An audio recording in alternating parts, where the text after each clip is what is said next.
Hello ladies and gentlemen, my name is Wraith, and today I'm going to be talking about Lothlorien. Right, I do absolutely love the aesthetic of this army, and they just look, they're just fantastic. Okay, basically I'm going to go over the good things about Lothlorien, the not so good things about Lothlorien, and where I think they stand in the competitive scene. And also some tips on how I've seen them run and things like that. Because I myself am not a filthy elf player. Joking, they're not filthy. But no, I don't play elves. But yeah, so let's jump straight in. So the army bonus is absolutely fantastic. This is one of their big strengths, I think. Friendly Lothlorien models gain resistant to magic special rule. That is massive when you're playing against, Angmar, anything that slings out a lot of spells, even against other good factions like Elrond's Wrath of Brynnian. You've got some way of defending against that. It's also fantastic against another up-and-coming legendary legion, the Dark Riders. So, yeah, absolutely. The Black Riders are extremely powerful at the moment, but all your troops have a way of resisting this. So, why else do you want to play Lothlorien apart from their really cool faction? Well, what they can do is what all elves can do is win fights. Win fights with their Elven Blade, high fights, so they all fight 5, which is absolutely horrible to go against, because if you roll a 6, it's an instant win, even against some heroes, pretty much. Because there's a lot of fight 5 heroes like Lurtz and that, where if you roll a 6 with your normal elf infantry, he's going to be scared because you've got the Elven Blade bonus, so you're probably still going to win that. Okay. We've got their courage, which is a fantastic stat, so they're all courage 5, so that makes it very hard for things like anything that causes terror. It won't stop you from charging, as well as Blades of the Dead, so you've got good defense from that front. Okay, we've also got very good cavalry. Okay, I love elf cavalry, they're fantastic, and Glassroom Knights are no exception. They are 18 points a model. Okay, you've got all the shininess of an elf, but on top of that, they've got an armoured horse. Okay, they're not as good as Rivendell Knights, because Rivendell Knights can have the lances. Yeah, I mean, there's no +1 to wound, but I don't think this is how you should run these guys. The way you should run these guys is whap a shield on them, so they're defense 6, and an elf bow because they've got expert rider. They've got fleet foot as well, so they don't get slowed down in the woods, even on horseback. And of course, they've got woodland creature. You use them as skirmish cavalry. I want you to pepper your opponent with these guys, really harass them, and then if need be, that's when you charge in. If you find a good opportunity to charge in, go for it. If an enemy hero charges into your leader with their cavalry, charge in even one of your knights, and it gets rid of their cav bonus. It's absolutely phenomenal. They're very good for flanking, things like that. I cannot rate cavalry high enough. Okay, so the other reason I really like this faction is because they've got a really good hero selection. Really good. Okay, so I mean, it's not as good as their other guys in Rivendell, but you've got some really solid choices. So we've got obviously Galadriel. She's fantastic, 130 points. The only downside is she is a hero of legend. I know that's usually a plus, but she will have to be your leader. Yeah, it kind of sucks, because if you pull Contest of Champions, you're pretty much screwed. Yeah, she's not good at fighting. She's got 1 attack. Fight 6 still, Strength 3, Defense 3, 1 attack. Not very good. And I'm pretty sure she's unarmed. Yeah, she is unarmed, so you're -1 on top of that. So, pretty scary. So, and basically one hero model can restore 1 point of their fate to its starting value, so you can't go above. So that's kind of nice. She's got 3 fate of herself, and she can re-roll them as well. So she can be pretty tanky next to that, I guess. But the reason you bring her is because she causes terror, which is fantastic, and she's got some really good spells. So you've got Blinding Light, which is fantastic in a competitive scene. Just all shots must hit on a natural roll of a 6, no matter what it is. So that just pretty much switches off artillery and heavily shooting lists. So we're looking at things like the Ranger of Ithilion's Legendary Legion, Harad, so the Serpent Horde, and even like I've seen a full Ranger spam for Thranduil's Halls. Stops all of that, and other elves in general. But yeah, it's very scary. And then the Iron Hill decides to bring their Ballista. It's only ever hitting on a 6. so they're probably going to miss most of the time. Immobilize is always useful, Command is useful, and Blessing of the Valor. So she can even expend one of her will without reducing her own store, so she's got like a staff of power. So she's a caster. One other little perk she has is that you can upgrade your warriors for 1 point per model to give them Courage 6, which is actually really useful. Blaze of the Dead is quite popular in a lot of messes with the Army of the Dead, as well as just not running away and not failing that courage test to stop that troll from charging in. We've got Celeborn, who is all in all a pretty solid fighter. I like him a lot.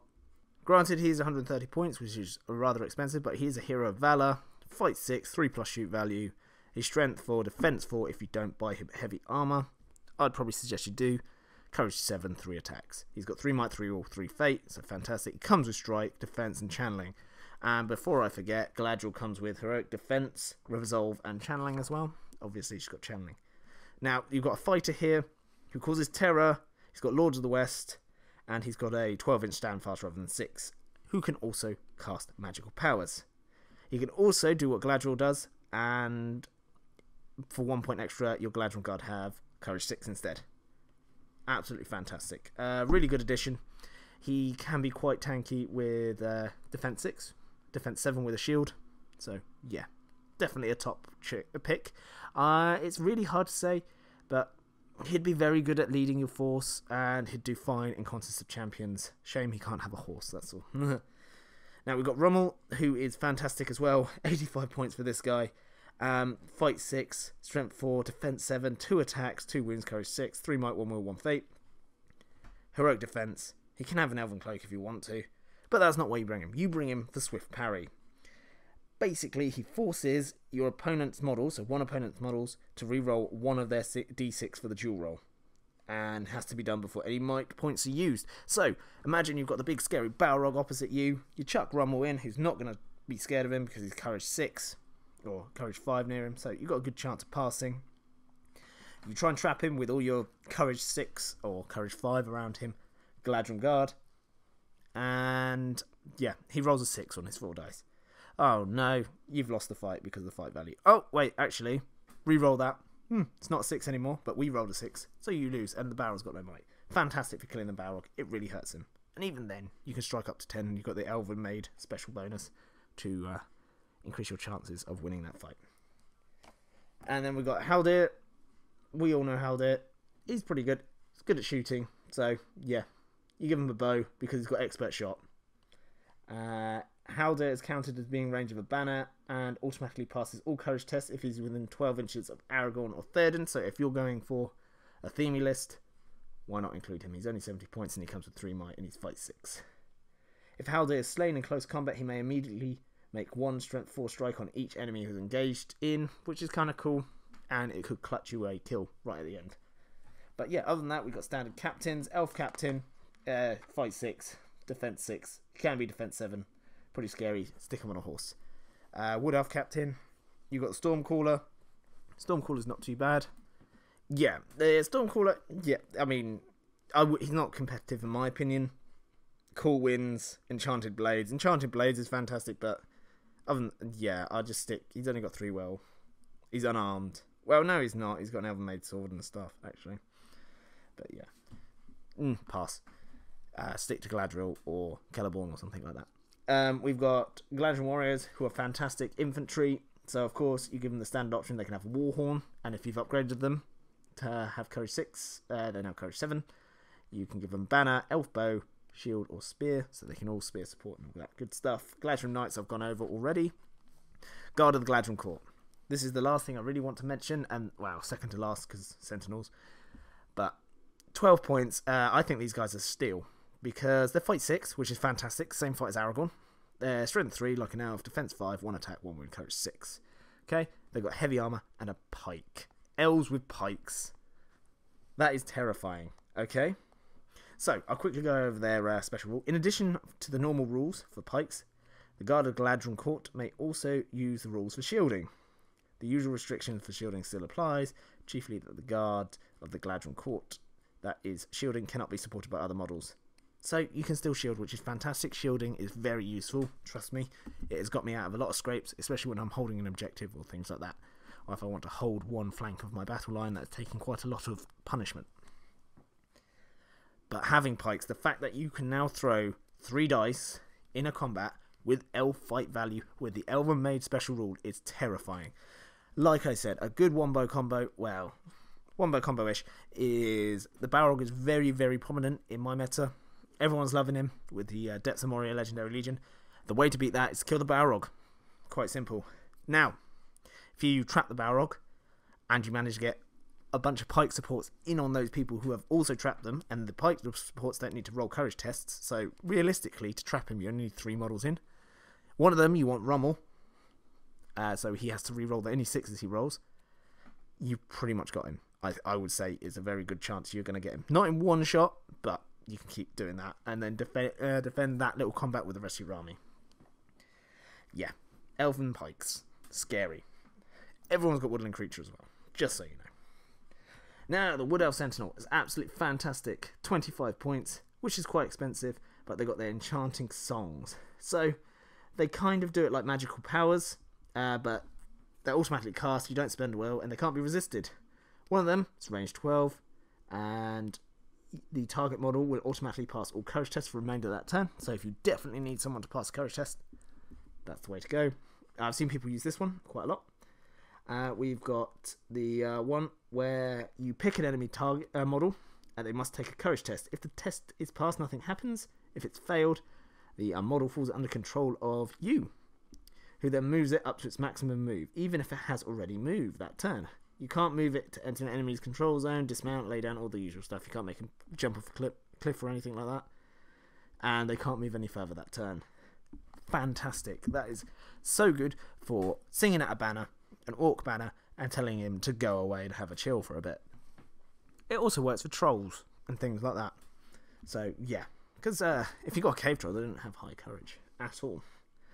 And it also works for things like the Goblin King, which can be quite scary. Yeah, it's quite fun. It's quite fun. That's the main reason people bring him. And then you've also got the spell that makes him cause terror, which I don't really see people use at all. Downsides are he's defense 3, so quite easily killed. So yeah, that pretty much goes over everything I want to talk about in regards to the units and heroes and stuff like that. If I've missed anything, let me know in the comment section down below. But yeah, they're elves. Okay, how strong are they? How competitive are they? They do have a place in the competitive scene, most certainly. Okay, are they the strongest? Absolutely not.